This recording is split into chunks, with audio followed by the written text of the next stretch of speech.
Um, Hello, everyone. Welcome to this week's Crunch seminar. Today we have two speakers. Our first speaker is Jigyasa Nigam. She's a postdoc at MIT, supported by a postdoctoral fellowship for excellence in engineering. She's working in the research group of Professor Tess Smith, where her work focuses on exploring the robustness and reliability of equivariant models, especially in the context of approximate symmetries and modeling symmetry breaking.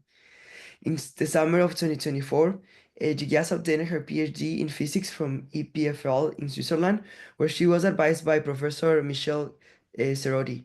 She has contributed to the development of equivariant descriptors for the systematic featurization of atomic properties, as well as ingredients central to electronic structure. Jigyasa, thank you so much for joining us today, and thank you so much for visiting us in Brown. And with this short introduction, you can start whenever you're ready. Thank you. Thank you so much for also inviting me. It's a real pleasure to be speaking here and also visiting your group.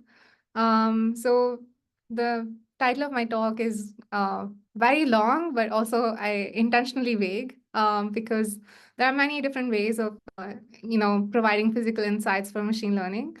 So today I'll talk mostly about things that I've worked on during my PhD, as well as things I'm trying to work on now that I've started my postdoc.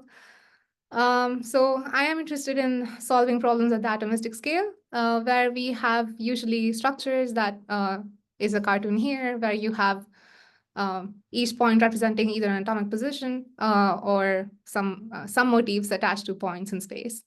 And this system here is represented by either positions of those points as well as some composition. So A represents the composition, here shown in different colors.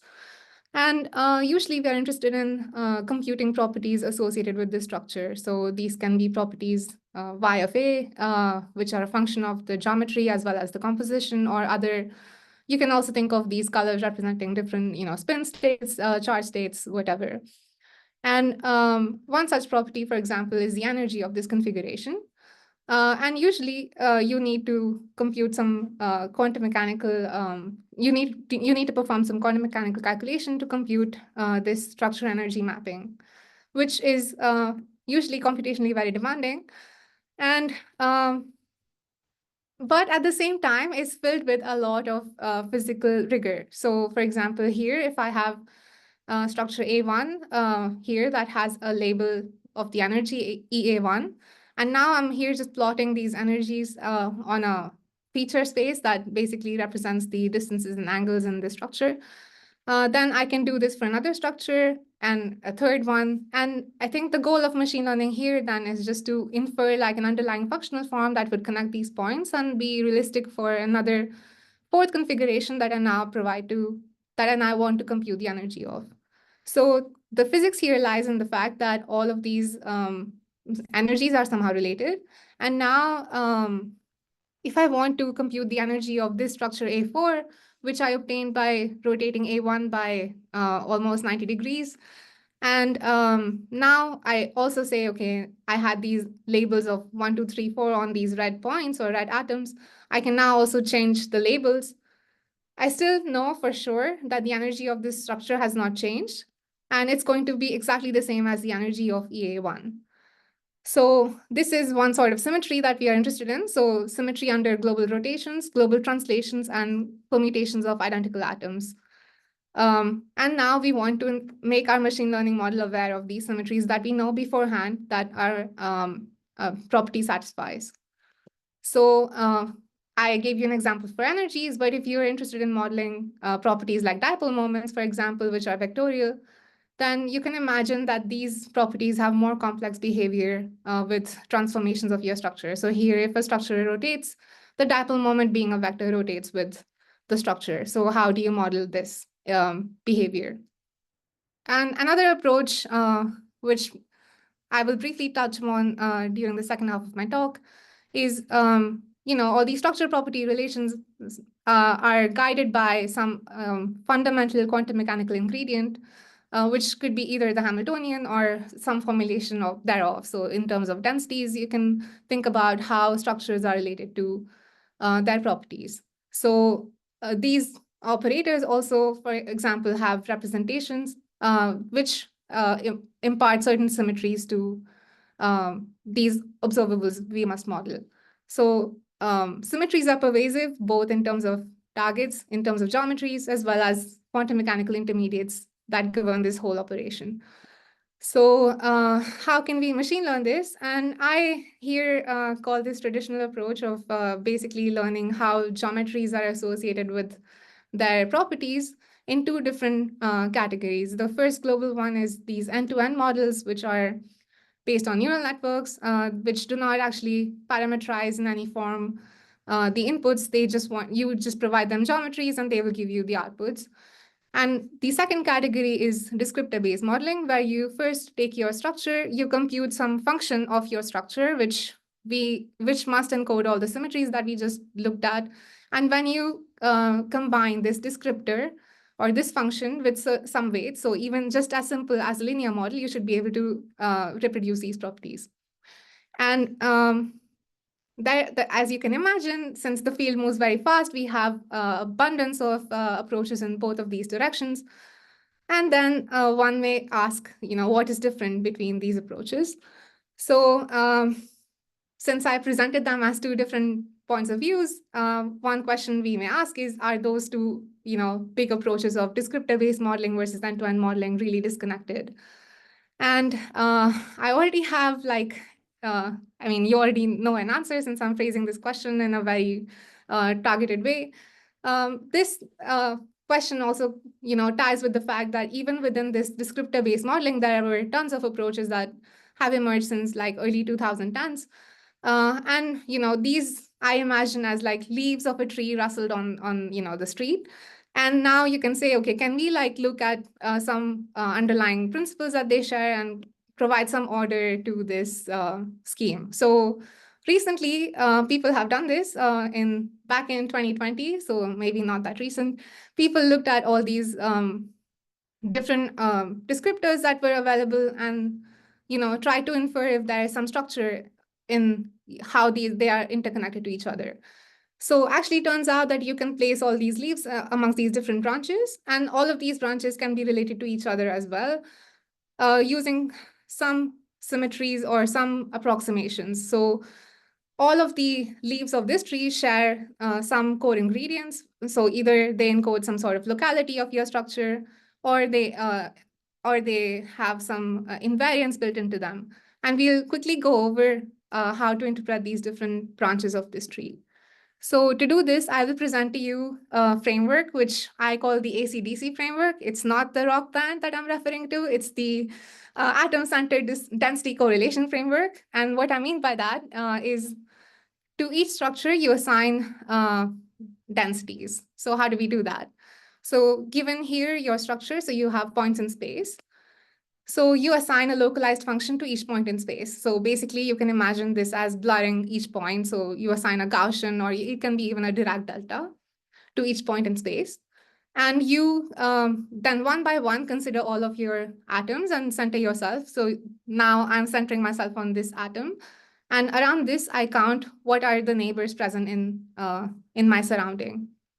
And this, being able to construct local environments or being able to just count your neighbors within certain environments goes back to the premise of locality of your property. So basically, this whole thing is based on the premise that if I, my nearest neighbors influence my properties most, not something much further away.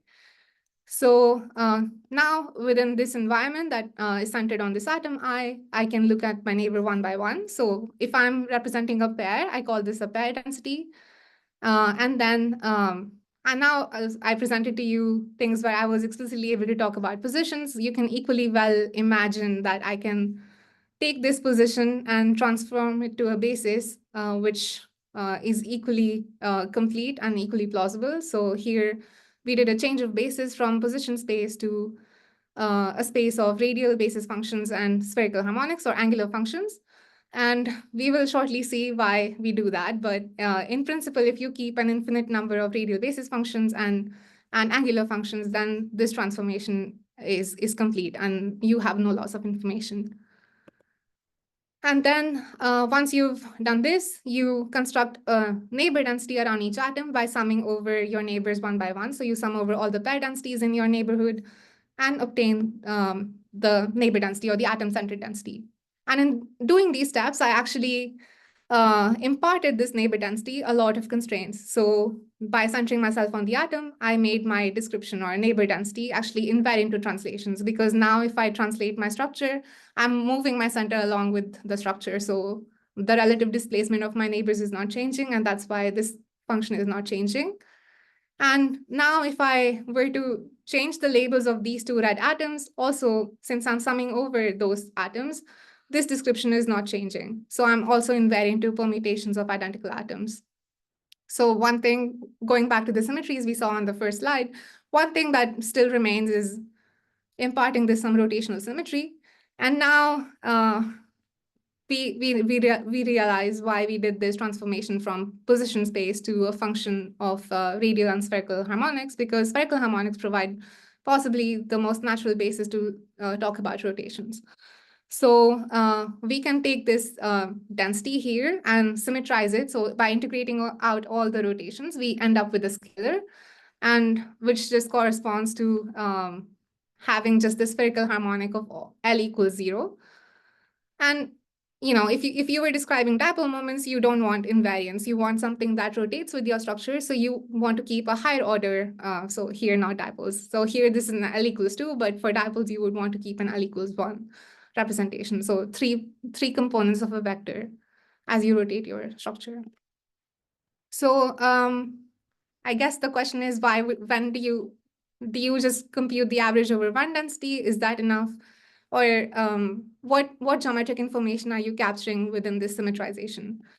So one key factor to the success of this whole atom-centered density correlation framework was that this provided an interpretable basis for understanding what sort of interactions you're encoding. So if you average just over your single density, which I represent by this superscript mu equals 1, we capture basically only pairwise interatomic. So it's a distribution of pairwise interatomic distances in our structure.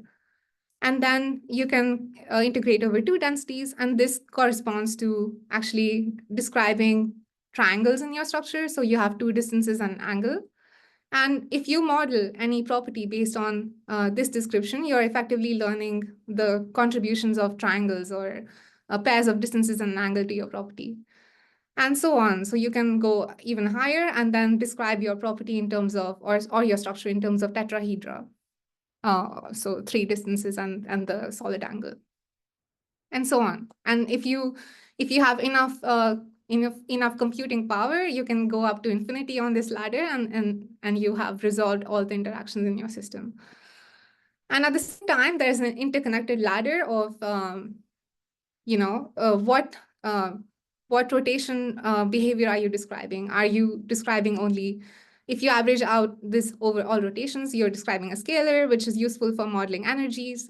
But maybe you want to describe dipole moments, you keep an L equals 1. Or you want to model polarizability tensors, which usually have higher order spherical harmonics associated with them. And so actually, if you join these two ladders, you actually also get an easier way to compute higher order descriptions of your system. But I will not go into those details right now. If you're interested, we can talk about them.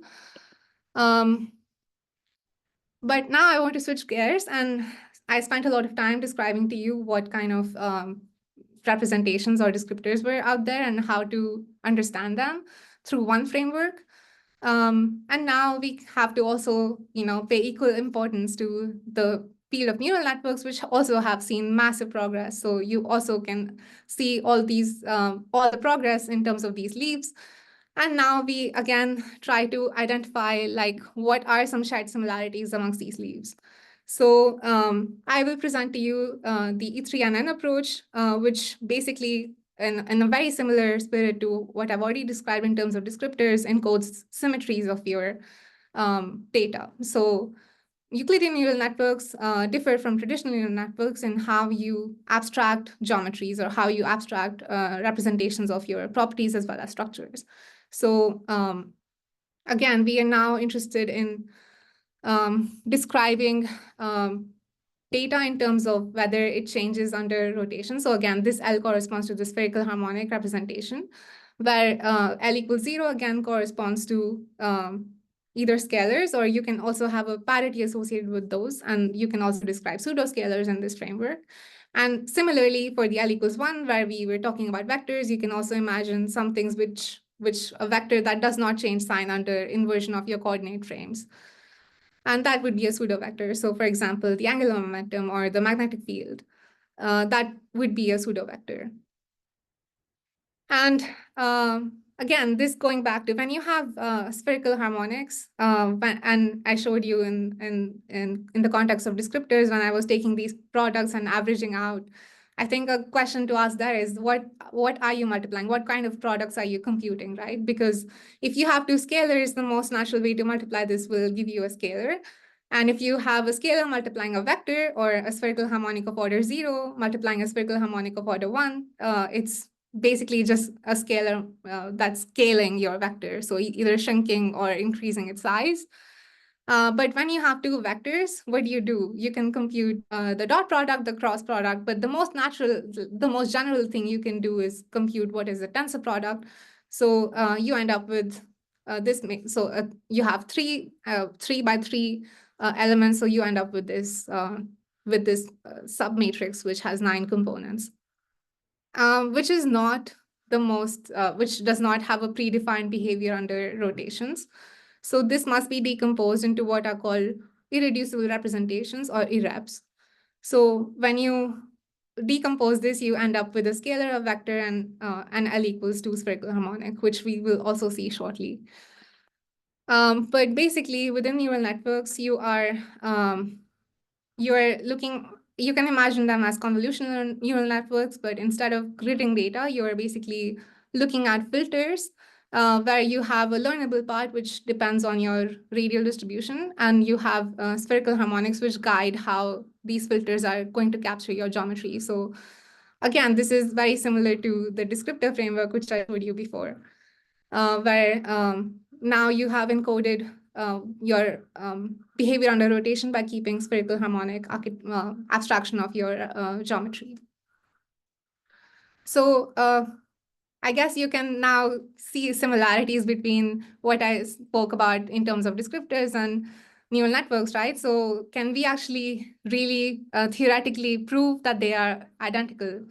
So actually, it's quite straightforward, because you see, I was describing products of atom-centered densities before, where we were always taking products of densities on the same center. And most of the neural networks that have like these message passing built into them, they are combining objects which are at one center with another. So you have node features associated with one node combined with features associated with another node. And these are usually weighted by, the edge vector separating those two nodes. So going back to the analogy, we have atom-centered features on the blue and red atoms, and we also have the pair density between them. So we can just sum over all the neighbors computed, sum over all the messages computed over all the neighbors, and use this information to update your node feature again. So in terms of descriptors, this is again just combining a descriptor centered on the blue atom with information about descriptors centered on the red atom. So if I was looking at just the first order interaction, I'm going to now combine the information about this vector pass through this neighbor onto the blue atom. And similarly, now you can say, okay, can I pass higher order information about my geometry? Can I combine information from multiple centers? And this way, basically, you end up with multiple flavors of those leaves that end up on this tree. So, okay. Yeah. So now we have a way of basically analyzing how these different leaves on the tree compare in terms of the correlation order. So how much information about your neighbors are you passing? What sort of constraints are you implementing in your architecture? Are you keeping equivariance? Are you passing information just about scalars? Are you passing information about vectors? How many layers does your network consider? Are you considering only nearest neighbor interactions, or neighbors of neighbors are passing information? So so E3NN is basically one of the one such message passing architecture that preserves equivariance. So the first and most widely used use case of E3NN is probably also for materials properties such as energies and forces. And it's underlying a lot of these emerging architectures that exist and are up and coming today. And this brings me to the second part of my talk, where we are now questioning the premise of, can we do better than just modeling structural property relationships? And E3NN has been shown to also do that. So we can model elements of the electronic structure, such as charge densities and Hamiltonians. And I will now go back to this approach where we go back to this diagram where we first had the structure mapped directly to the property. And now we are breaking this step into two parts, where we have the step connecting the structure with either the charge density or some representation of the Hamiltonian operator. And through this, we can use physics-based steps. So these red dashed arrows are physics-based known relationships that exist. And you can compute whatever property you desire based on these ingredients. So while it is very intuitive to understand how properties rotate with your structure, it's probably more difficult to imagine how representations of the operator rotate with your structure. So you have this crazy behavior of your Hamiltonian changing with the rotation of your structure, and this can be actually broken down. You can understand why this happens by basically seeing how this Hamiltonian is constructed. So this big matrix, now I'm just going to show you what are the different blocks of this matrix. So you have one block which corresponds to interactions of orbitals on the same atom. So you have interactions of two p orbitals, for example, here centered on the same carbon atom. So now I've basically assigned like these CH labels to the cartoon I was showing you before.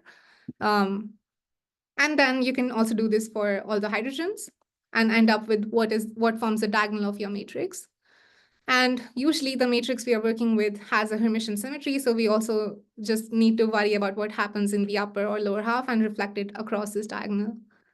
So now we can also look at interactions of orbitals centered on atoms, two different atoms of two different species, so between C and H, and you can build up the off-diagonal part of your matrix. And similarly, you have interactions of orbitals on two different atoms, but they are of the same species. And there we have to worry about labeling the two atoms, because this is no longer invariant to permutations of those two atoms, right? So this instead actually becomes a problem where you must deal with equivariance under permutation. So if I change the label of H1 and H2 here, I am changing the matrix elements associated with CH1 and CH2 in some way. So one natural way of thinking about permutation equivariance, for example, is in terms of like transition energies. So transition energy between E1, E2 is the difference of the energies of the higher state versus the lower. And now if I change the labels of what my high and low states were, the transition energy is going to change sign, right?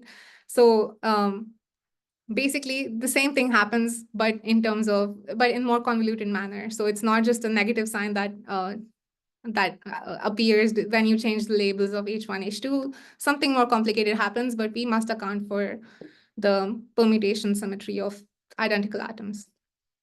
And then now we have this blockwise decomposition, and we can look at what gave rise to this complex rotational behavior.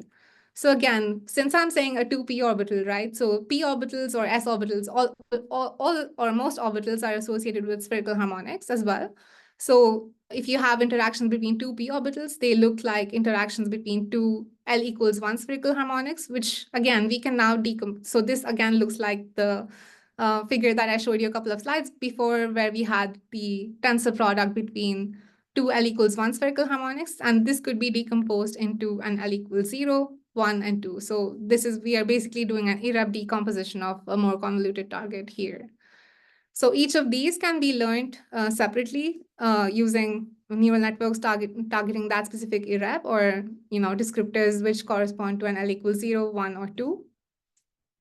So now to learn this matrix, we basically need to be able to describe pairs of atoms, right? Because now we have matrix elements associated with pairs. We must be able to describe permutations of atoms as well as the rotational symmetry. So going back to this AC/DC infrastructure that I was talking to you about, we basically have ways to deal with rotational symmetry.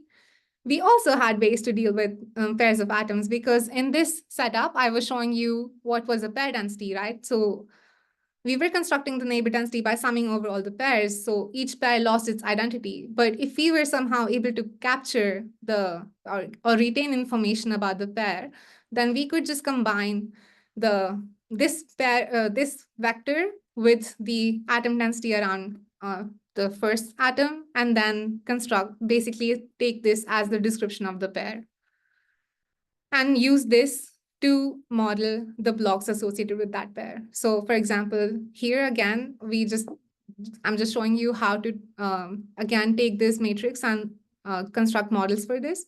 So we have the diagonal block again of this matrix, which are associated with interactions on the same center. So this is just this can be just interpreted as an atomic property. So you just need atom-centered descriptions.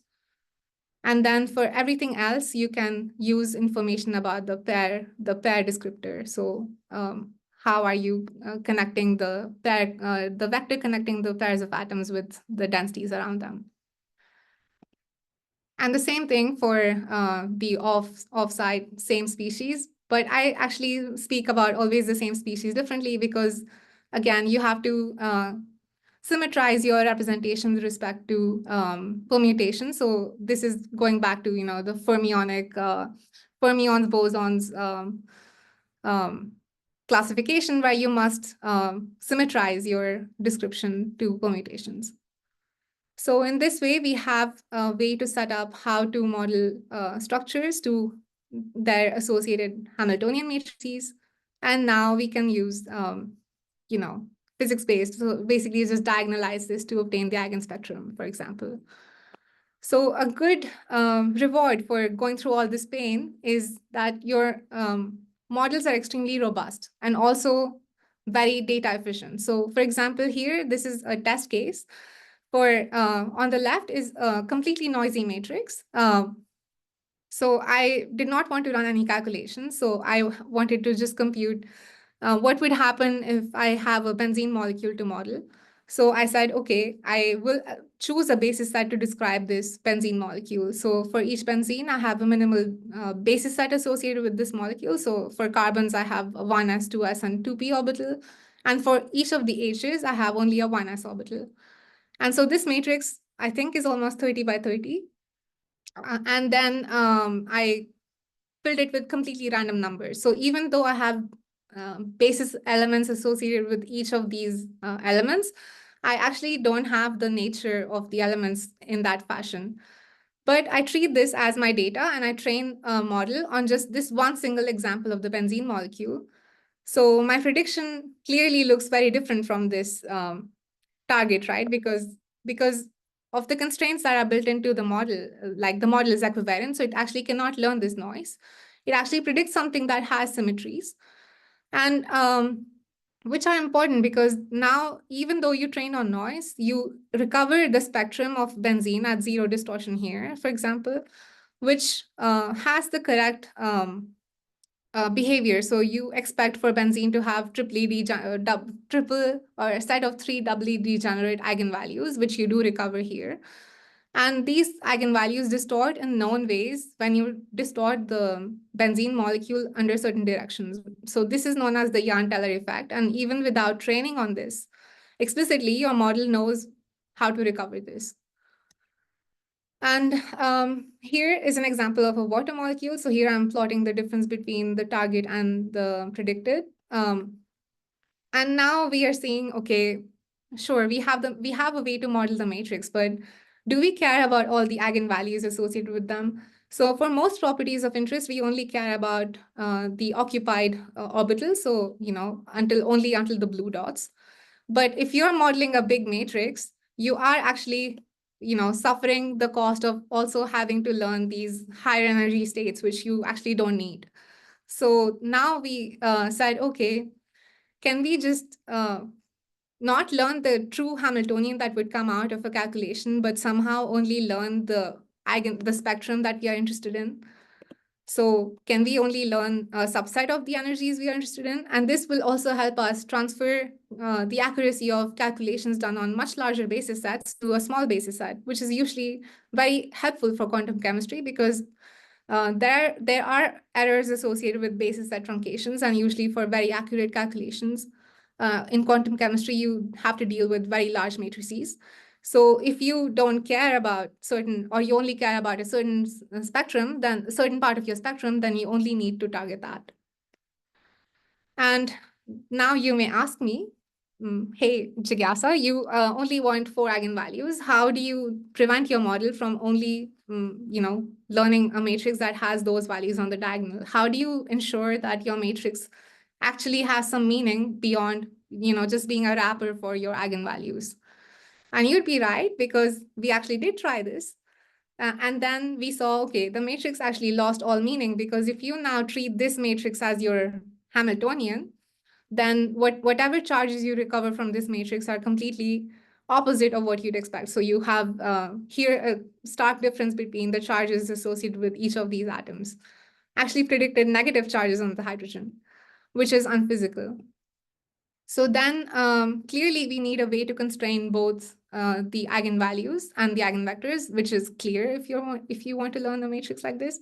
So a way to constrain the eigenvectors is through these atomic charges, which use information about the eigenvectors in this construction.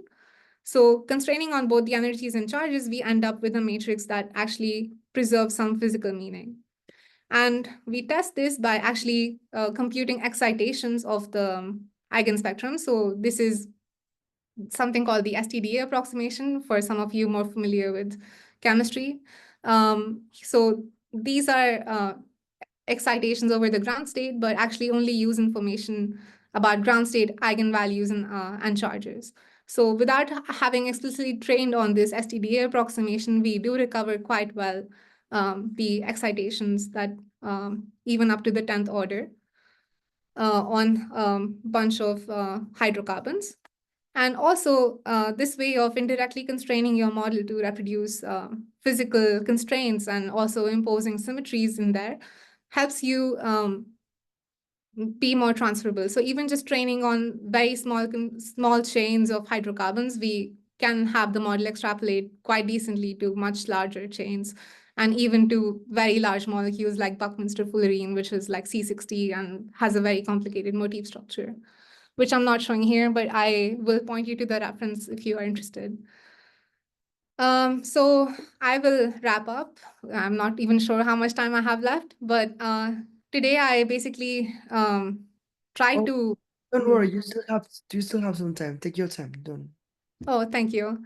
But today I basically started with presenting these 2 different approaches, right? So actually I presented to you 2 different sets of 2 different approaches. So the first were descriptor-based modeling versus neural network modeling. And the second was, should we target directly properties or should we target elements of, intermediate elements and have machine learning assist calculations rather than replacing them? And over the course, we identified a few jigsaw pieces, if you were paying attention to my slides. And in this way, we helped pave the path between 2 different approaches. And with that, I will end my jigsaws with Jigyasa and leave you with this set of outlooks in a nutshell in case you missed some parts of my talk. Basically. And then before I go back to that slide, I will thank my group because they are fantastic people. And I will thank my funders and also my previous lab, which also helped me support a lot of the work that I presented to you today. And thank you for having me. It was a real honor to come speak with you. So I will take questions. Great. Thank you so much, Jigyasa, for your nice talk. Do we have any questions from the audience?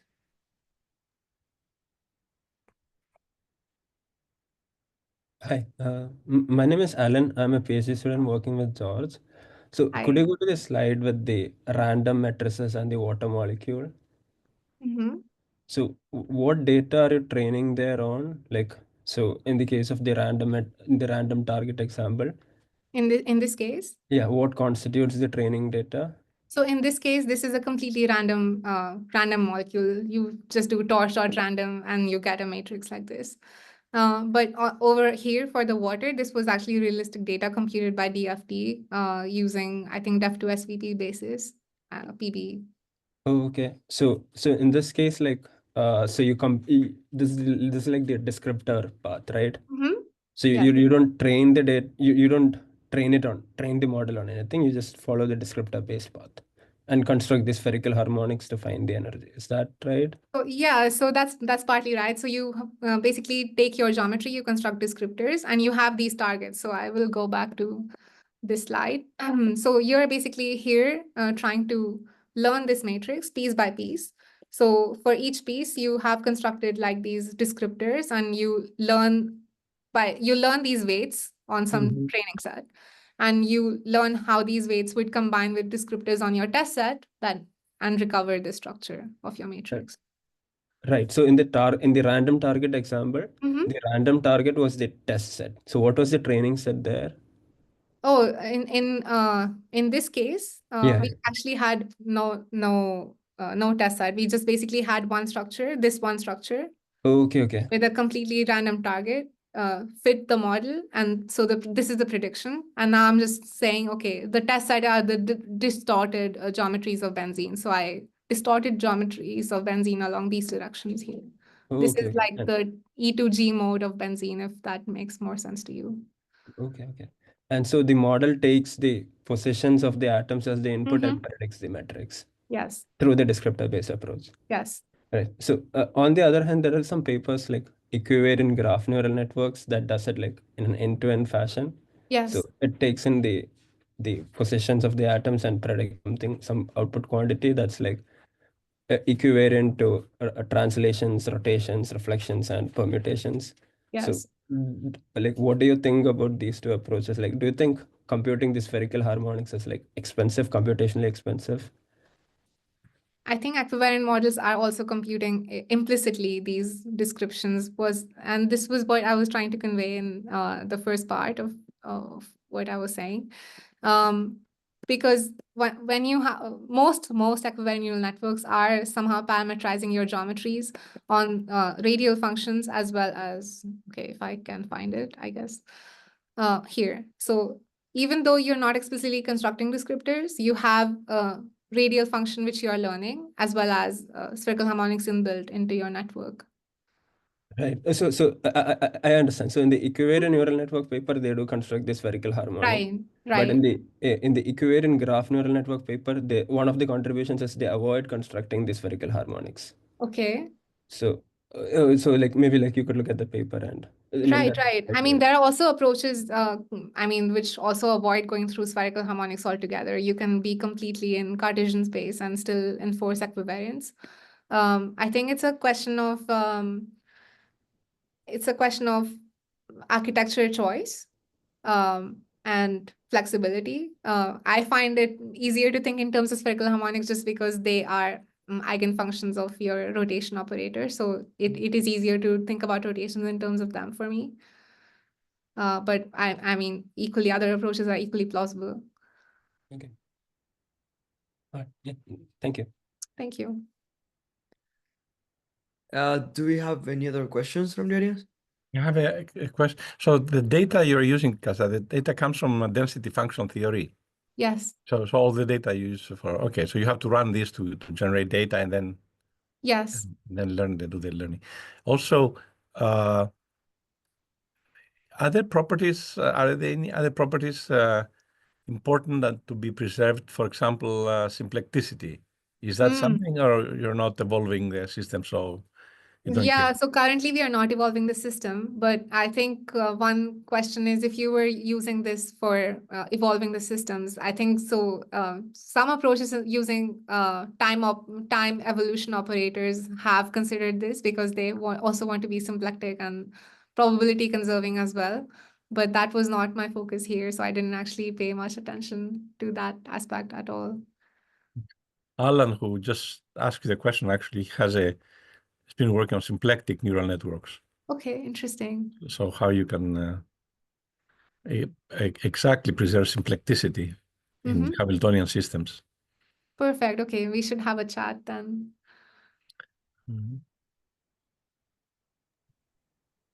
Can you say how big of a system, the biggest system that you considered?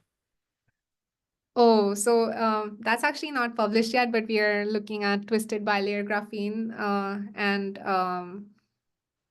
some allotropes of carbon, which are quite big.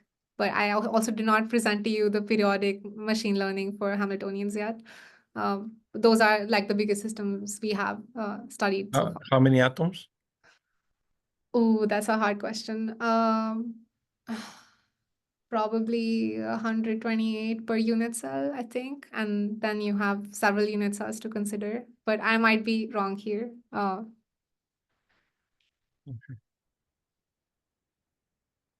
Thank you. Thank Nice. you. Thank you so much, Jigyasa. Thank you. Do we have any other questions from the audience?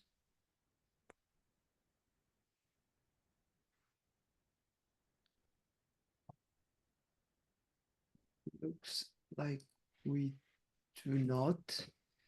Let me see if our second speaker is here already. Qian, are you there, Qian Yang? Our second speaker for today's seminar is Qian Yang. She's an assistant professor in the School of Computing at the University of Connecticut. Prior to joining UConn, she was a postdoctoral scholar in materials computation and theory group at the Stanford University. She received her PhD in computational and mathematical engineering from Stanford University and a bachelor's in applied mathematics with computer science focus from Harvard College. Her research lies at the intersection of machine learning, computational science, and physical sciences, with an emphasis on data-driven solutions for materials, physics, and chemistry applications. The unique interdisciplinary expertise of Yang Lab has led to close collaboration with material scientists, chemical engineers, and computational scientists from national labs, including Oak Ridge National Lab, Los Alamos National Lab, NIST, and NREL, and the Acceleration Consortium, a global network focused on self-driving labs. She also serves on the scientific advisory board on Aonics Inc., a leading startup developing machine learning solutions for the battery industry, and the editorial advisory board of the AIP journal APL Machine Learning. Dr. Yang is the recipient of several teaching awards, including the University Teaching Fellow Award from the University of Connecticut Center for Excellence in Teaching and Learning. Qian Yang, thank you so much for your time today, and thank you so much for joining us. We're looking forward for your talk, and with this short introduction, you can start whenever you're ready. Perfect. Thank you so much for the nice introduction. And thank you again very much to the Crunch Group, Professor Koniadakis, and Juan for all of the organization work, for the invitation. I'm really excited to be here with you today.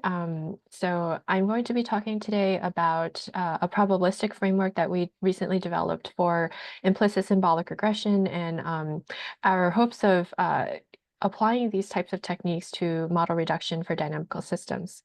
I will start with just a brief introduction of my lab.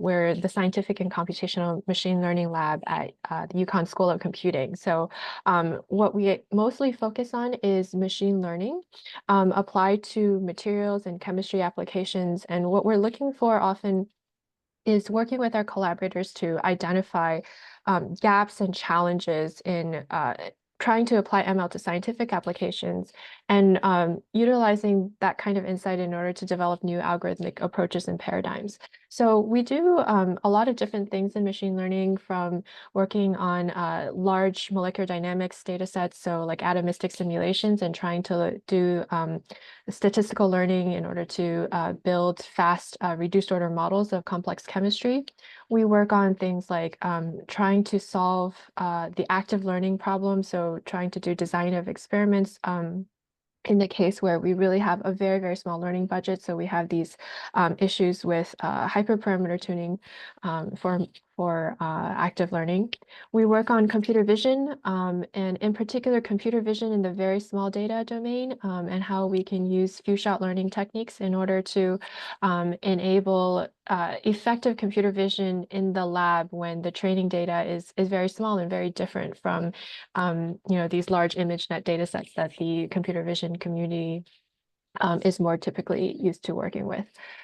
We also work on trying to do different types of multi-class classification and regression for inverse analysis of experimental data sets. So we work with labs like Oak Ridge National Lab and NIST and NREL to take their experimental data, such as their scattering data and spectroscopy data, and use ML in order to enable fast inverse analysis. And finally, we work a lot on graph neural networks, and a big theme there is trying to make the graph neural networks interpretable and also able to learn properties of mixtures instead of just independent isolated materials. And so basically, the kind of overarching theme here is we're interested in small data problems, interpretability in our models, and the ability for our models to truly extrapolate. So it seems like all of these topics that I've talked about so far are a little bit different, but I hope that I can show you today how these types of themes can be applied to the problem of interpretable model reduction for dynamical systems. And so I'm going to start with our newer work on implicit symbolic regression for learning conserved quantities from data. And time permitting, I will end with a brief review of some older work on interpretable reduction of nonlinear dynamical systems in a little bit of a different paradigm from the typical projection-based methods. Okay, so to start off, symbolic regression for implicit equations. We became interested in this problem because we've been working with a lot of material scientists and chemists who have these data sets, and they're trying to learn structure property models for their data.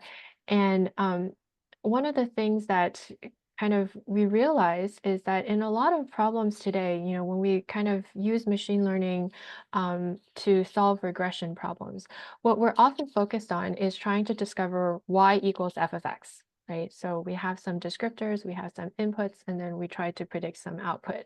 And frequently, this is kind of it seems like a very sensible approach. We have these, physical laws that we might want to learn from the data, and it seems like we want to learn kind of some mapping from some descriptors in order to some output. However, there are very, very many physical relationships that are not explicit functions. So, for example, this is a picture of a phase envelope. So pressure versus temperature for a mixture of carbon dioxide and methane. And these types of phase envelopes are really, really useful in chemical engineering and material science. And as you can see, the shape of this envelope, right? There's no explicit expression that's going to allow us to express this. We will just have to kind of, basically learn, in a numerical way, this boundary.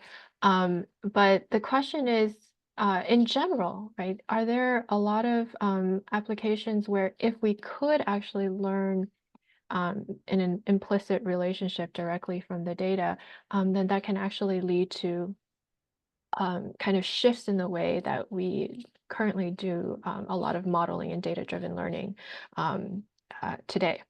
So with respect to dynamical systems, we really became intrigued by this beautiful work from Yenting Lin and colleagues. That was their work was trying to do regression-based learning of the Morozov operator. But what kind of came to mind when we were looking at these wonderful plots from their work is that could be an opportunity in the space of trying to do model reduction for dynamical systems to directly learn these low dimensional manifolds that the data lie on, the stable limit cycles that they might have.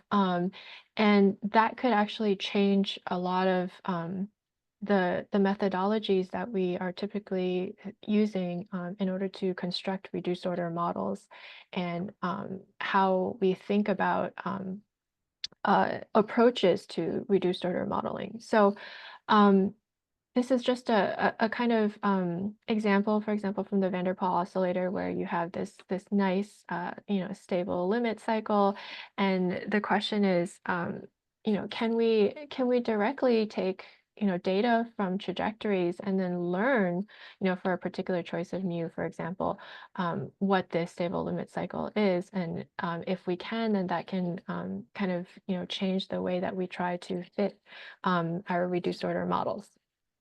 So the question is, if we are interested in finding symbolic expressions for implicit relationships, right? So these implicit equations, what are our options? And symbolic regression is a technique that has been around for a long time, and it has challenges with respect to kind of computational costs and the ability to scale to higher dimensions.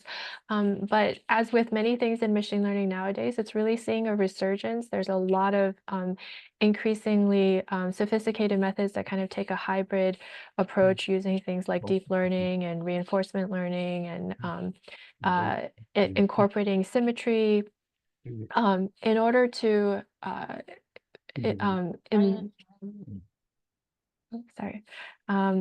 so in order to enable much better, faster, higher dimensional, more complex symbolic regression. So there's a lot of kind of work that's being done at the level of solving symbolic regression problems, and there's now benchmarks for all of these different techniques.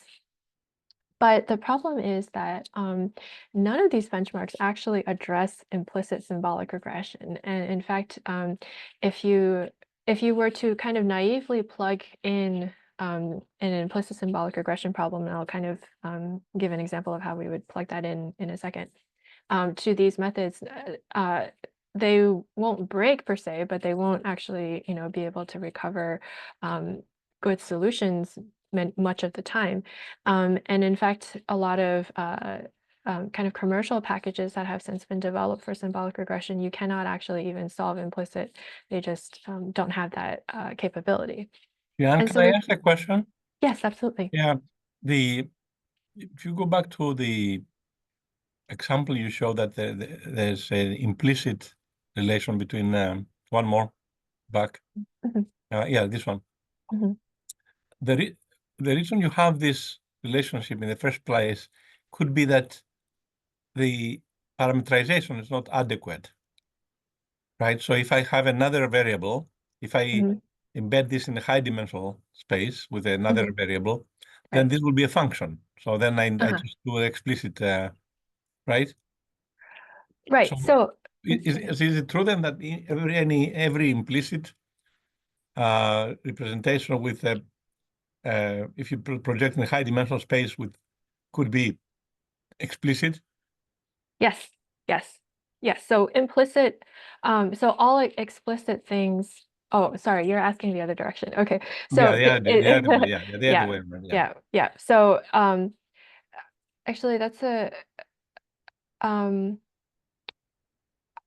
I think the answer is yes, but I think off the top of my head I want to make sure that I'm thinking about the theory correctly. But I think there are many works that kind of like you can lift these things into higher dimensions, and then now you can have explicit relationships. but that is, one of the challenges of doing that is that then you're now working in high dimensions, right? So I think one of the things that we're thinking about, like why it would be important to try to learn the implicit relationship is actually this this idea that things that maybe like we would have to learn it in super high dimensions if we wanted to get it to work under the regular explicit kind of paradigm. But if we were to be able to handle things implicitly, now we can do things in much lower dimensions. And we know in data-driven learning that lower is always, it's better, right? Of course, there's going to be trade-offs, but if we can get those trade-offs to be manageable, then we can kind of reduce the complexity of the problem. That's the idea. Also, it could be that there are cases, like for example, in hysteresis loops, that it may not be possible to reduce it. Like a hysteresis loop in magnetic materials or in any, you can get loading and uploading and loading is different things. You get a curve like that, so it could be that actually cannot be reduced. Also, I'm not sure. I'm just asking myself. I'm just asking if you can always reduce a implicit relationship to explicit, even in high dimensions. I don't know if there is a theorem on that sort. Yeah, that's a wonderful question, and I'm definitely gonna study that more. Qian, this is Yeah. Sukul from UC Davis. Just to follow up on what George was asking, I would think when you do I think probably his point was about if you do plasticity in materials, right, which have like history dependent behavior, then it's it's almost it's impossible virtually to create a functional relationship, of what's going to happen in the future depends on what has happened in the past, right? You have loading and unloading and things like that, right? So it's because that's what is hysteresis, right? So it's be hard to conjure up a function that can represent the whole process, right? Right. But just going back to what you were saying before, is Yes. that in some sense the function you're looking at is like you have f of x y is equal to 0 essentially, right? And you know that you don't have basically a representation of writing it as y is equal to f of x. Yes. So just going back to what George was saying before, I mean, in some sense, this lifting to a higher dimensional space is what level sets do, right? I mean, they take f of x, y is equal to 0 and think of it as embedded in a higher dimensional as a 0 level curve of that surface. Yes. That's sort of one way of looking at it. So I was thinking about, because one also has parametric representations, right? Where you can take a curve or a surface in 3 dimensions and write it, in 2 dimensions, you can write x as a function of theta and y as a function of theta. Yes. And then you have a nicer representation, right? Yes. So does that all fit in, or I don't know if I'm going off on a tangent possibly. No, absolutely. These are wonderful questions. I've already have a lot of food for thought. But the parametric thing is actually really interesting for us because we have actually thought about using our technique to learn what the equations were, like things that can be expressed parametrically, they're lower dimensional. So for example, if we're thinking about the Swiss roll data set, right? Or you can even write like a one-dimensional Swiss roll, for example. We've actually recovered the one-dimensional Swiss roll using our methodology. But the basic idea is if it kind of answering the opposite question, if you have something that you can write parametrically, can you actually derive a set of equations that do not require you to have the parametric parameter, that you can rewrite it in terms of just your actual state variables. And what that would entail is, for example, if you have the one-dimensional Swiss roll, like a coil in 3D space, right? Then what you would need is 2 independent implicit relationships. And I will talk about that actually a little bit later. Our method allows us to recover that full set. So then you can say, these are the relationships between the variables that give you the same thing as this parametric expression. Yeah. Okay. So, thanks. Thank you. Yeah. I guess going backwards a little bit about the hysteresis question.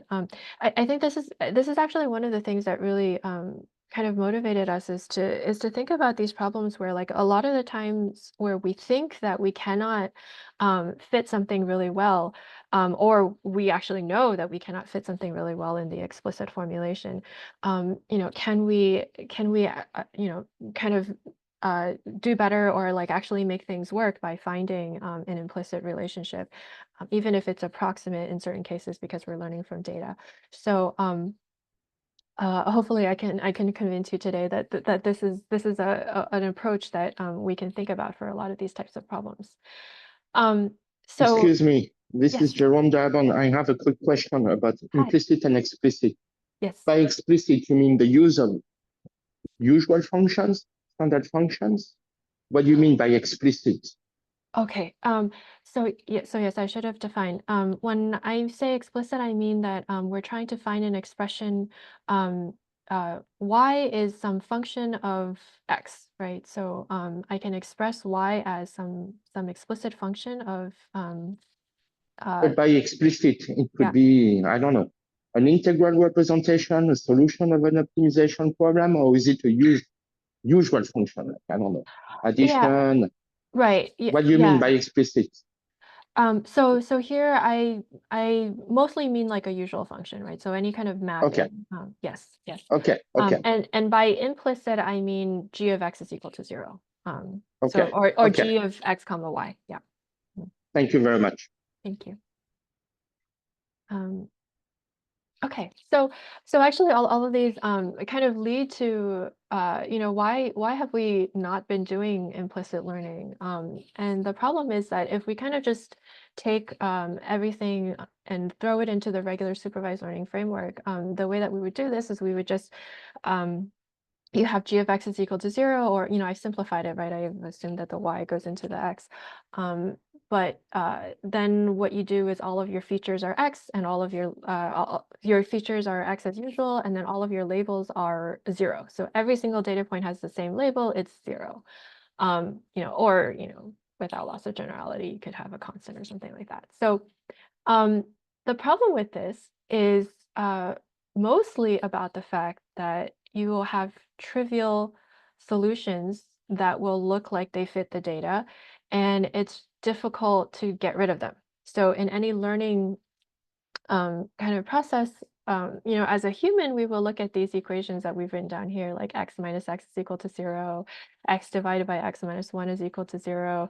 And to us, like, obviously, these are not the right solution. They are always going to be true, but they will fit the data. And so the question is, how can we get algorithmically our solution to find g of x, avoiding all of these trivial solutions that look like they fit the data, but obviously are not what we're looking for. And in particular, this is especially hard to do with small and noisy data sets. And this is related to a lot of the kind of previous approaches that have been attempted for trying to solve these types of problems. So for example, Schmidt and Lipson, they came up with very famous symbolic regression algorithm in the late 2000s, and they followed up that work with trying to apply it to implicit symbolic regression as well. And the approach that they used was to say, well, it's hard to differentiate different trivial functions from g of x is equal to 0, where g of x is truly non-trivial.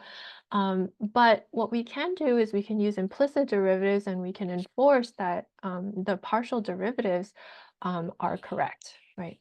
So we would try to find an equation that kind of matches the partial derivatives that we're observing in the data set. Now, the problem for this, is maybe pretty apparent from just looking at these data sets. Well, you would have to have estimates of these partial derivatives in order to guide your training process, and this is really impractical in realistic settings. We almost never have enough data to have all of these partial derivatives, and so there's lots of work even today, kind of like variations on this theme, but ultimately in the small data setting, this would be a very challenging approach. The second family of approaches is sparse dictionary-based methods. So I think the scientific machine learning community now is very familiar with the SINDI algorithm, and these these sparse dictionary-based methods are kind of like all variations on a similar type of theme, which is I have a dictionary of candidate functions, and I'm assuming that my g of x is actually, a linear combination of these dictionary terms. And so if I have a lot of data points, then all I have to do is kind of plug them into my dictionary and then try to learn a sparse linear combination of these dictionary terms in order to satisfy my g of x is equal to 0 relationship. So this is very nice. You can use kind of all of the typical methods for, matrix factorization and sparse, sparse dictionary learning, and you can kind of compute these things. But the problem here, as with all sparse dictionary-based methods, is that it requires a dictionary, and also because it has this form, which is, the linear combination of these dictionary terms, it's not quite as flexible as general symbolic regression. So, this is also a problem when we're trying to, learn dynamical systems from data with these sparse dictionary-based methods, right? Because for example, like rational terms are very hard to kind of predetermine in your dictionary.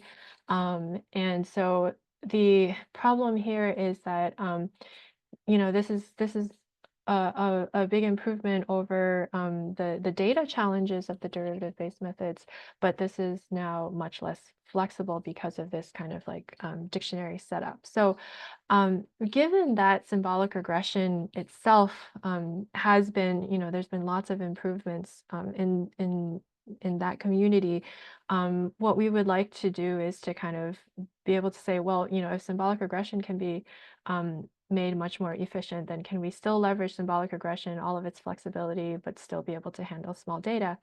And so that's what we're working towards. Now, there have been other heuristic approaches that people have tried to incorporate into their solutions. So, for example, trying to constrain the model away from various trivial solutions. This has been used often in approaches that are actually not trying to learn in a symbolic implicit relationship, but maybe using a neural network to encode an implicit relationship and then trying to model away from trivial solutions. But in the symbolic case, it's really difficult to enforce, that all forms of trivial cannot be included because there's, way too many ways in which one can be trivial, right? So so that is a challenge from a heuristic approach perspective. And another approach, which is getting towards how we're thinking about the problem, is to say, well, if I have data points that satisfy g of x is equal to 0, then what I can do is I can perturb those data points, and then I will enforce that the perturbed points do not satisfy g of x equals to 0. And the reason why that is good is because if I had a trivial function, then the perturbed points would also satisfy g of x is equal to 0. So by saying that, there's some points that must satisfy my g of x is equal to 0 and some points that must not satisfy g of x is equal to 0, then I can kind of avoid trivial solutions because trivial solutions would not simultaneously satisfy both of these conditions. And this is going much more closely to the direction of our approach. However, one of the challenges with this approach is that it's unclear how to handle noisy training data. How much should I perturb? If my data already is noisy, then how is that going to be affected? And so what we have built is an approach that is kind of fundamentally different from the previous ones in the sense that we are going to induce a probabilistic, an energy-based model, so a probabilistic kind of formulation that is going to allow us to compare equations by comparing probability densities. And so the idea we leverage is like energy-based models, which is has been very popular in generative AI. And the key idea here is to say, suppose that I have some function, g of x is equal to 0. What I'm going to do is I'm going to induce a probability density, And that probability density is going to be defined by e to the negative absolute value of g of x, over this normalization constant. And with caveats about doing this over, a compact space and things like that. And in the more general form, there can be a coefficient here in front of the absolute value and things like that. But this is kind of like the general idea. And what this allows us to do is to build a probability density where for all of the points that satisfy our g of x is equal to 0, our implicit equation, so the 0 set of this equation, all of those points will lie on the rim of this volcano. It's going to be the highest possible probability, and they're all going to have the same constant probability, and then the probability kind of decays rapidly as you move away from the 0 set. Okay, so what does this kind of energy-based model allow us to do is now we can define a fitness function. So in symbolic regression, the objective is to maximize the fitness of a candidate function for the regression task. And what we can do is we can define a fitness function that basically is based on comparing the induced probability density of your candidate function and the induced probability density of your training data. And so we will just use the Kullback-Leibler divergence in order to compare these distributions. And then that will be our fitness function that we use to train our symbolic regression algorithm. So the thing that allows this to work really well is that this is kind of like a one-shot way of getting rid of all trivial functions, because it doesn't matter what the trivial function looks like, the induced probability distribution is going to just be this constant flat thing. And compared to this volcano, these two things will never match, right? So the idea is that we have found one way to kind of encapsulate all possible trivial functions. And we have also found a way to encapsulate the implicit equation that we're interested in, and I'll explain in a second, that is amenable to kind of noise and small data, and allows us to kind of still have good recovery without having to use things like partial derivatives.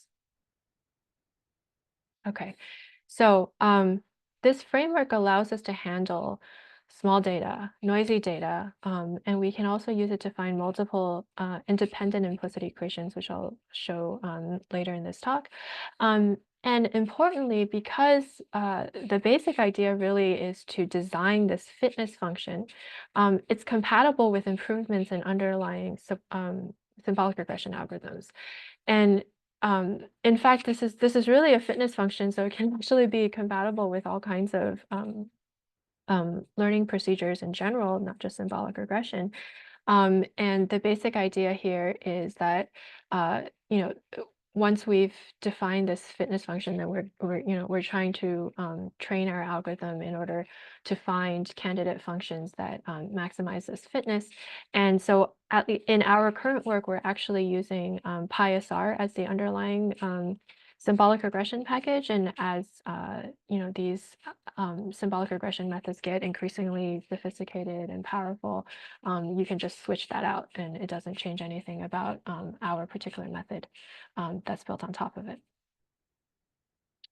Okay, so how do we actually do this? So I mentioned that we have this induced probability distribution that's based on the function that we're trying to learn, and then we try to take candidate functions and see if their induced probability distribution matches. However, we don't actually know g of x. This is the thing that we're trying to learn. So clearly, we also would not have qg, which is the probability density that was induced by the true function. So what do we do? what we use is kernel density estimation, and in particular, weighted kernel density estimation. And the basic idea is that we will just use kernel density estimation to kind of build this this density estimate around our training data points, and then we solve this simple problem in order to find a set of weights that allow our training data points to all have constant value in our final density estimate. And the reason for that is we know that in our true kind of ideal induced distribution, all of the points on the zero set, which would be our training data points, they should all have the same probability density. But if we have kind of like spaced out data points, then if we were to just use kernel density estimation, because they're not uniformly spaced, then some places the training data points will end up kind of having higher density, and some other locations the training data points would have lower density. So we use this weighting to basically like smooth out the rim. It's not going to be perfect, but again, even in the case of noisy data, by kind of learning this approximate weighting in order to get kind of a constant value on the rim, this gets us pretty close to what we would like. And then we have to address this key challenge, which is how can we actually compute the fitness, because this KL divergence is actually going to be very expensive to compute if we were actually trying to, if we were actually trying to estimate this integral directly.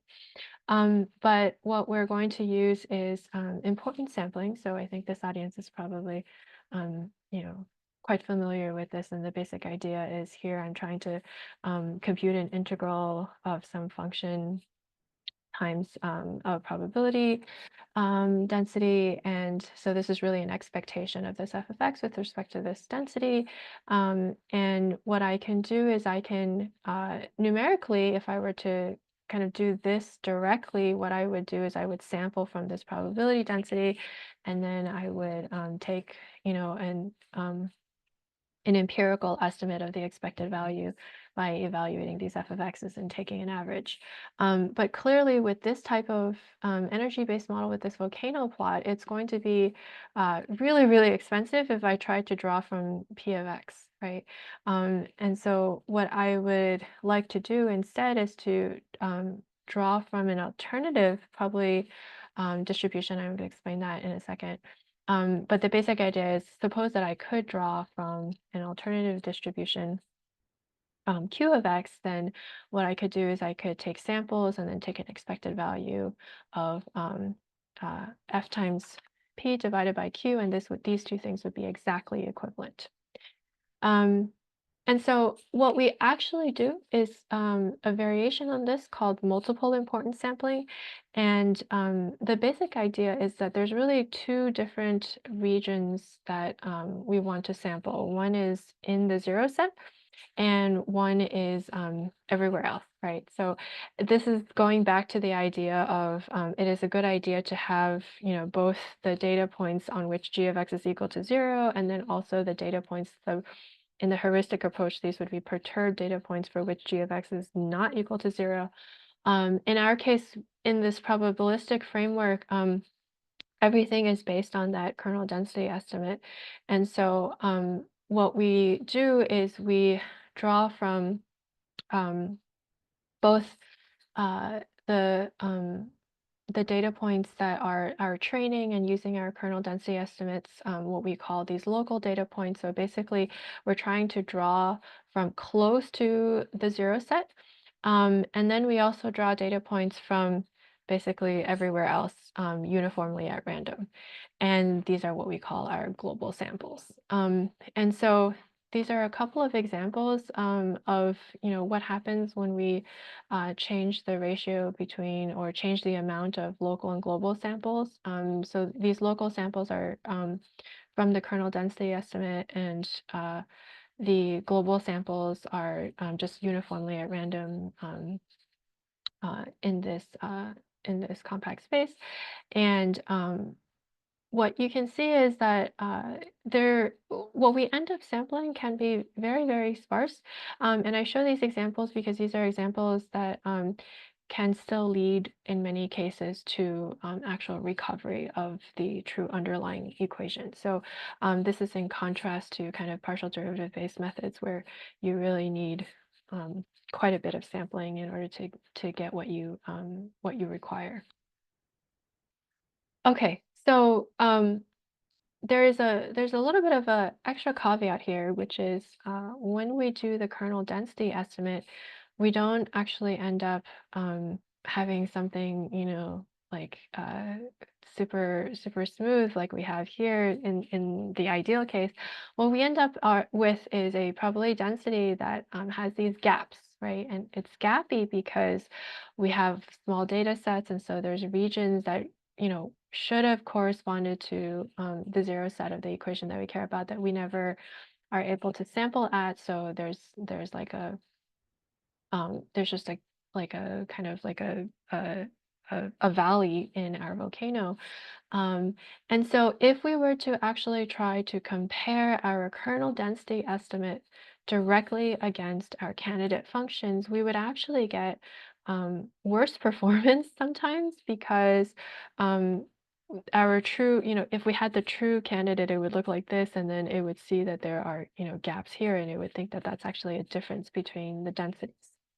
A separate problem, which is computational, is that we don't actually want to ever calculate the partition function. So if we were to kind of work with the probability densities, this would be an issue. So what we ended up doing is deriving a modified fitness function that looks very similar to the KL divergence with the multiple importance sampling that we were talking about earlier. But it is, instead of being on probability densities, it has been renormalized to be computed on with these tildes. These are expressing that they're probability mass functions. And what we basically do is we convert all of our data points that are samples, and we renormalize everybody by the sum over all of the probability densities of each of the sampled points, so that we're actually working with a comparison between probability mass functions defined only on our sampled points.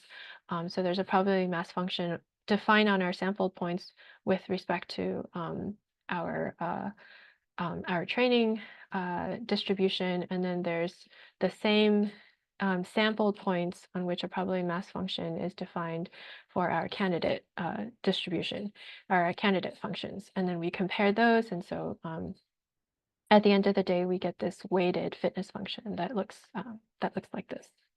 So this formulation allows us to solve the computation problem. We actually don't ever have to kind of compute the partition function, and then it also allows us to solve this problem of these kind of gappy regions actually artificially lowering the fitness of the true equation.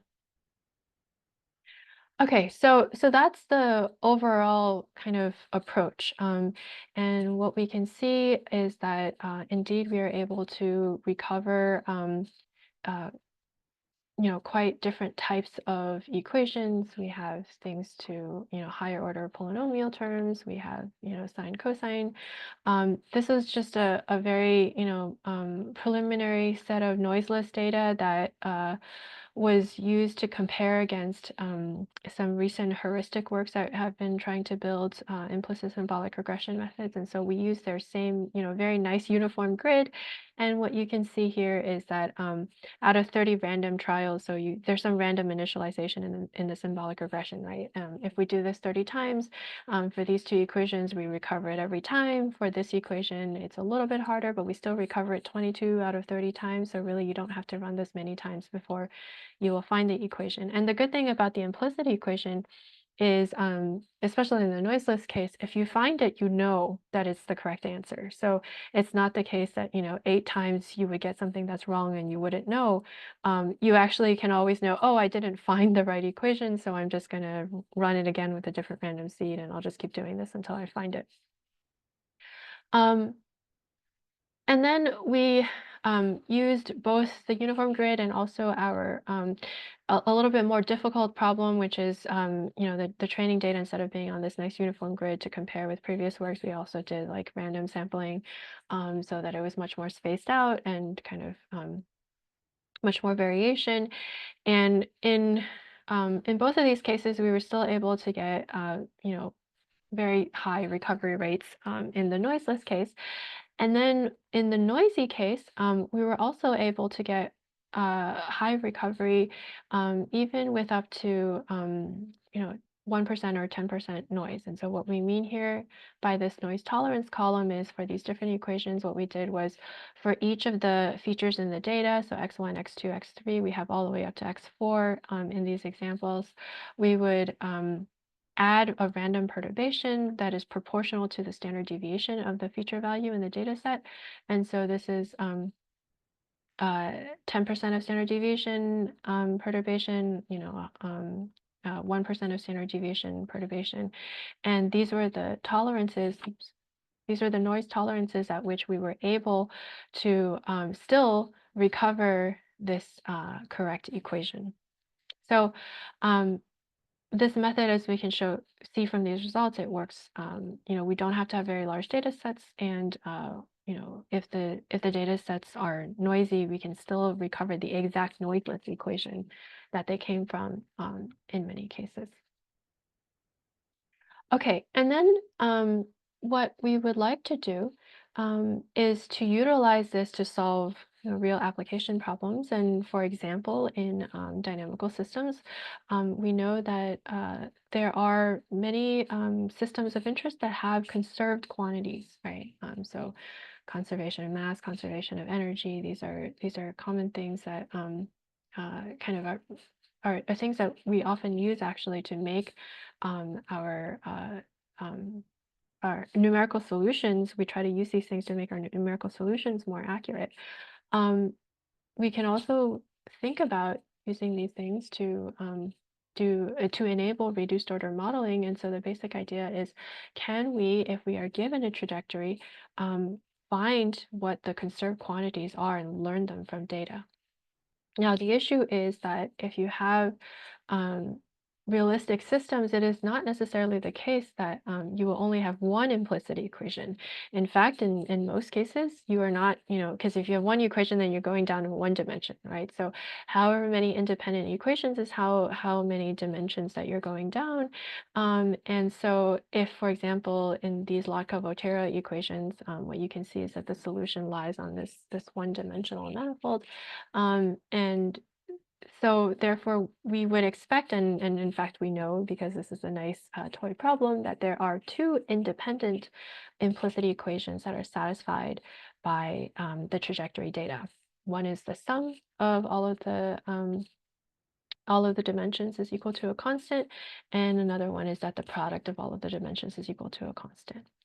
And so again, what our method enables us to do, because we have this probabilistic fitness function, is that we can actually project out functions that we have already found from our formulation. And so what you can do is, after you could define the fitness function to consist of fitness functions defined over the original candidate function and the candidate function after projecting out each of the implicit relationships that you have already found. And what we can see here in this kind of simple example is that this allows us to quite accurately recover both of these conserved quantities. So in this column, what we're showing here, when we say no projection, what we mean is that we don't use any projection. And in our set of solutions that are returned by symbolic regression, sometimes it will return this one, and sometimes it will return this one, and sometimes, in fact, it will return both. And so this is actually showing that we very often, in fact, almost always return the product, and 85% of the time we will also get the sum. But if we were to formulate our learning problem where we say, okay, we found the sum and we project out the sum implicit equation from our fitness function, then 0% of the time we will recover the sum, and 100% of the time we will end up recovering just the remaining product relationship. We could also do the opposite thing, which is project out the product relationship. And you'll see here that this is a 5%, 95% thing because these are actually functions, but we're going to do our projection with an estimated finite dimensional calculation, and therefore, some of the time you'll get a little bit kind of leakage through. But for the most part, you can project these out and then recover. And again, it's the same thing. If you found this one after projecting it out, you know that you have done that. It's not going to fail silently, so you will just run another random initialization, and with high probability, you'll get it on a future Qian, I try. have a question. Yes. I mean, it's not clear what exactly the data is simply here, and for this particular example. Yes. What is the data? The data is just what we see here in the trajectory? Yes, yes. So it's just the black dots here. The black dots. And are you discovering the equations, the differential equation, or not? In this particular problem, we are not discovering the differential equation. We are just discovering the conserved quantities that are satisfied by the structure. How about the constant? Because I didn't understand how you. So see, what is the?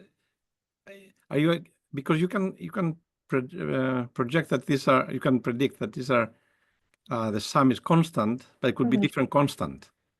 Yeah, so it depends on the initial conditions. That's a good question. So whatever the initial conditions are, right, that constant will just remain the same over time. So I think this goes back to your question about whether we were learning the differential equation. So this data comes from this differential equation being solved from a particular initial condition. And if we were to change the initial condition, we would just find these conserved quantities with different C's. But the idea that this is supposed to mimic is, suppose that we have observations of a dynamical system, and so we just have the trajectories over time. We don't know what the actual differential equations are, but the first thing that we could do is we could take those trajectories over time and we could learn what the conserved quantities are. And the overarching goal is that once you've learned the conserved quantities, that can actually help you learn a reduced order model for the ODEs themselves. But let's say in the Lorentz system, there's no conserved quantities. What do you do there? Right. So then you would find that there are no conserved quantities. Oh, I see. So yeah, you're not after the ODEs. You are only after conserved quantities. Like in KDV, for example, you will have moments which are conserved. Right. But and other integrable systems, but lots of dissipative systems don't have that property. So right. So I'm actually going to address that in a little bit, but exactly. So right now, up to what I talked about so far, we are just interested in the conserved quantities. We're not interested in the ODEs themselves. But one of the extensions that one could imagine for this is that when we typically talk about conservation laws, they're PDEs, right? And they're actually you could think of each of the terms as if they were as if they were a dimension or a feature, right? And then you could try to learn implicitly what that relationship is between each of these terms, and then the thing that you'd have to tie that back to is that each of those derivative terms again needs to be something that you have from a data perspective. But and I think I'm really interested in kind of connecting that with for example, approaches like pins and the automatic differentiation and kind of like connecting these things all together. But I think that there's an opportunity to use this framework. This is, now that we have a framework for learning implicit relationships, we can apply it to many different problems. Thank you. Thank you. Okay, so what I'm hoping to show here is that this method is not limited to learning, just an implicit relationship in your data. You can have many, and in fact, you don't just have to serendipitously find them. You can actually control the method so that it finds the remaining ones. So every time you find one, you project it out of the fitness function, and then you can look for the remaining ones, and you kind of, theoretically, you can keep doing this until there are no more, and then you will find no more. And of course, it is an outstanding question, which is to how can we tell that we cannot find any more versus that it's just our method that's not picking anything up. So that's definitely future work that needs to be done. But this is the overall framework. All right, so kind of just to summarize this method, with this kind of probabilistic approach, we can handle small data, we can handle noisy data, we can find multiple independent implicit equations, and anytime symbolic regression improves, the quality of our results will also improve. So we're very optimistic that high dimensional problems and kind of the computationally expensive aspects of symbolic regression are things that can, and will continue to see improvement. And this approach is just built on top of all of those improvements. And so this is the kind of throwaway line that I put in here to, that's related to what George was just asking, is that we're really interested and hopeful that this type of approach can also be used for not only learning to conserve quantities, but also learning reduced order models and kind of tying into other approaches in scientific machine learning that will allow us to actually learn not only these conserved quantities, but the ODEs and PDEs themselves, and perhaps directly jump to reduced order models instead of taking, first learning the full thing and then reducing it down. And in particular, one of the things that, because this method kind of has a natural way of thinking about noise with these probability distributions, is that we don't have to find exact implicit equations. We can use this method to find approximate implicit equations. And we're also hopeful that that can help contribute to problems in ODEs and PDEs. And for example, systems where you have some kind of component that can be expressed in terms of these low dimensional manifolds, and then plus these plus this dissipation away from it, right? So if we can try to combine these types of methods, we are really hopeful that there's a lot of applications in dynamical systems moving forward. Okay, so I think I have just a short amount of time left, but I wanted to also mention that in the realm of interpretable model reduction, we are also interested in thinking about when we think about model reduction and interpretability, instead of thinking about it from the perspective of trying to interpret models that have been projected from high dimensional state space onto lower dimensional state space, to try to understand kind of contributions to the dynamics and how we can reduce the complexity of that part of the model. So what this was motivated by is when I started my PhD, actually, we were looking at these really, really complex chemical reaction networks. These are, condensed phase hydrocarbon systems. And actually, what my advisor at the time kind of asked was, we have these simulations. How does diamond form? What is the chemical reactions that cause diamond formation? So we're looking at super high temperature, high pressure hydrocarbons. But that was really a setup for trying to understand if we have these simulations of really complex dynamical systems. So here, this is an atomistic simulation that ended up we could observe 2,000 reactions, hydrocarbon reactions. How can we understand what are the subset of reactions that are really the drivers of the dynamics, the things that we really care about? Because for a human, it's really hard to understand, and also maybe hard to believe that all 2,000 reactions are important. Certainly they show up in the system, but there's many of them that are probably just, fluctuations and atomic vibrations. And so how can we take a complex system and reduce it down to the essentials?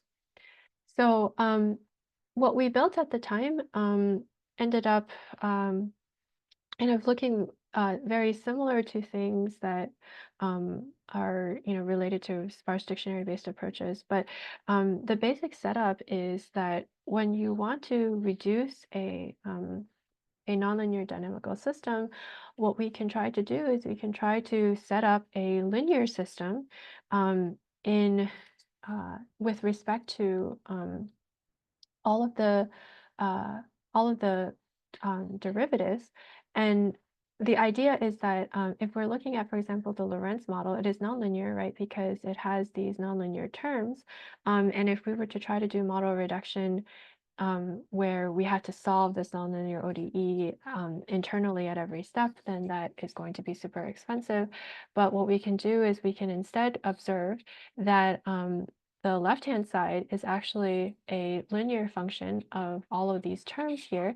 And so the terms that I'm talking about are like x, y, z, x times y, and x times z. These are the only types of terms on the right-hand side. And in the chemical reaction network case, that would be basically a list of chemical reactions that are possible.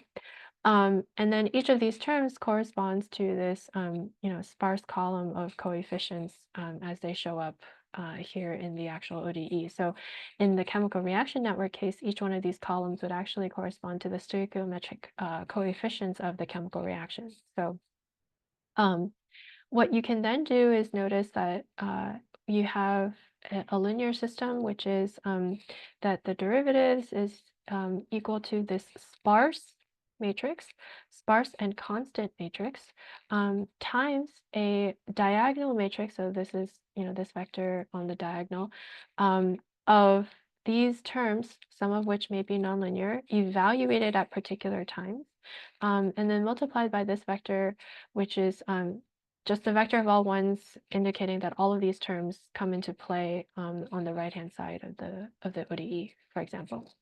Now, in the Lorentz system, for example, we know that if we kind of are close to the origin, you can approximate this by just the linear components. So you can actually get rid of the x, y, and xz terms. And it turns out that in this toy problem, we can demonstrate that indeed using our method, you can find that if we have data that is coming from close to the initialized close to the origin, then you can recover that the correct reduced order model of this Lorentz system is actually just a linear system where you get rid of all of the nonlinear terms. And so the question is, how do we do this? Well, what you can do is you can set up this linear system. And in the stochastic case, you can set up something that's very similar. So here we have dx dt, dy dt, dz dt. But in the stochastic case, you can also set up the first and second moments, so the mean and the covariance matrix. And this is just sampled in time. So the nonlinearity has been kind of reduced away using sampling. So then all you're left is the linear system at any particular time.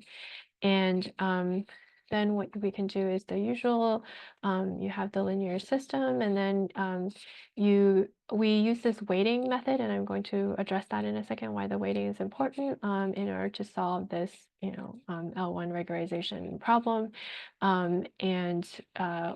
Then we do this extra debiasing step, but the details here are really to kind of address some of the specifics of the model reduction problem, where what we are often working with is a system where we know all of the complexity, but that complexity can be very challenging numerically, and so we have to handle things like scaling. And the example here is that using our method, which kind of takes into consideration that the the true weights that we are looking for can be, very different orders of magnitude in scale. If we do this weighting and scaling properly, you can get a very reduced system. So this is a system where we were going from like 89 reactions, and we found that we can get down to around 30. But if you were to kind of plug it in without scaling, so here we just used the Cindy algorithm, which has a very similar kind of like linear setup, then you can only go down to about 60 reactions before the L1 regularization part breaks down. So, and I'm sorry, I think I kind of brushed over this fact. So the reason why we're using L1 regularization is what we want to do is we want to find a solution to this linear system such that as many of these k's are 0 as possible, right? Because if the k's are 0, then that corresponding nonlinear term drops out of the ODE. And so this is how we're doing model reduction. And this is why I'm saying that our approach is thinking about the interpretable model reduction problem, because we're trying to figure out which terms we can get rid of instead of trying to project x, y, z down into a lower dimension. And so we find that this actually extrapolates quite well in time, and it extrapolates better than other methods to perturbing the initial conditions. And we have Python and MATLAB code available for these methods. So just quickly in summary, the first part of the talk today, I talked about our new work on implicit symbolic regression, currently for discovering of conserved quantities, but we think that it can be really useful for model reduction for dynamical systems. And in the second part, I talked about a different form of interpretable reduction where we're really interested in like what are the components of the system that we can remove in order to improve our understanding of the complex system. So just to quickly acknowledge my students, Graham and Everett, who have been building out the implicit symbolic regression, and my longtime collaborator, Professor Carlos Inglung from Pontificia Universidad Católica de Chile, and my late advisor, Professor Evan Reed, and this is my group at UConn. Thanks so much. Great, thank you so much, Qian, for this wonderful talk. Do we have any questions from the audience?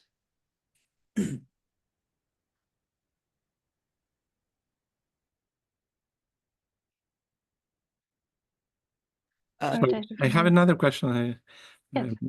On the second part, going, let's say, from 200 plus reactions to 80 or less reactions, can I use the singular perturbation method of Lam and Gusis to get the same thing? Because I thought that was this method designed for in the early 90s. Actually, it was at Princeton when they developed it. Yes, I think yes. So there's been a lot of work, back since then, especially in the combustion community with these types of methods. One of the advantages of our method is that well, there's a couple of advantages, like computationally it's very efficient. Also, there's not any hyperparameters really to tune.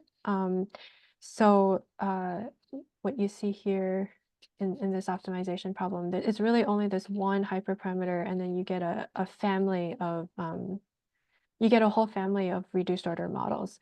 So we in our paper we talk a little bit about comparing against some of the more classical methods from especially the combustion community, who have been looking at reducing chemical reaction networks for a long time. But the idea with this approach is that it's very there's not hyperparameters. It's very easy to compute. And CSP also doesn't have any parameter. You just find the eigenvalues. For CSP, you look at some eigenvalues and you say, this stays, this goes, this stays, this goes. So it's a pretty straightforward method. I mean, the community is using it. I know that. If I remember correctly, they have to sample at particular times, right? Because it's yeah, I think so I think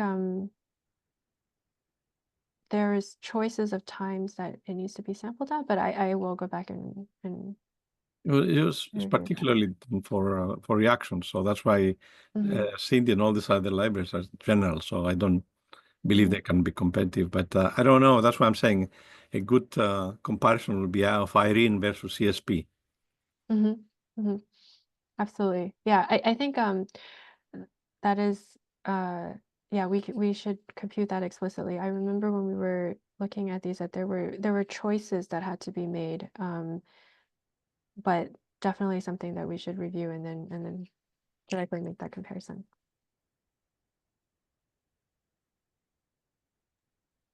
Great. Do we have any other questions? Yes, hi. Quick question. This is Panos Tinis from Pacific Northwest National Lab. So have you tried, for example, for the Lorentz system to identify the equation for the attractor? Because that would be something, right, like a manifold where the solution concentrates on. Yes, absolutely. So that's exactly the type of problems that we want to work on. And I have a small group, so my students are kind of like slowly working through a list of examples. But that's exactly right. That's the type of thing that we want to be able to discover. Okay. Thank you. Thank you. Great. Do we have any other questions?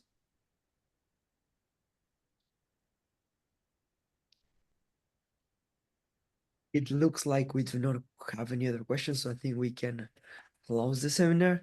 Thank you so much, Qian, for your time today. Thank you, Qian. Thank you so much again for the invitation and for all of your time. Have a Thank- great afternoon. Thank you, everyone. Enjoy your weekend, and until next week. Till next week. Bye-bye.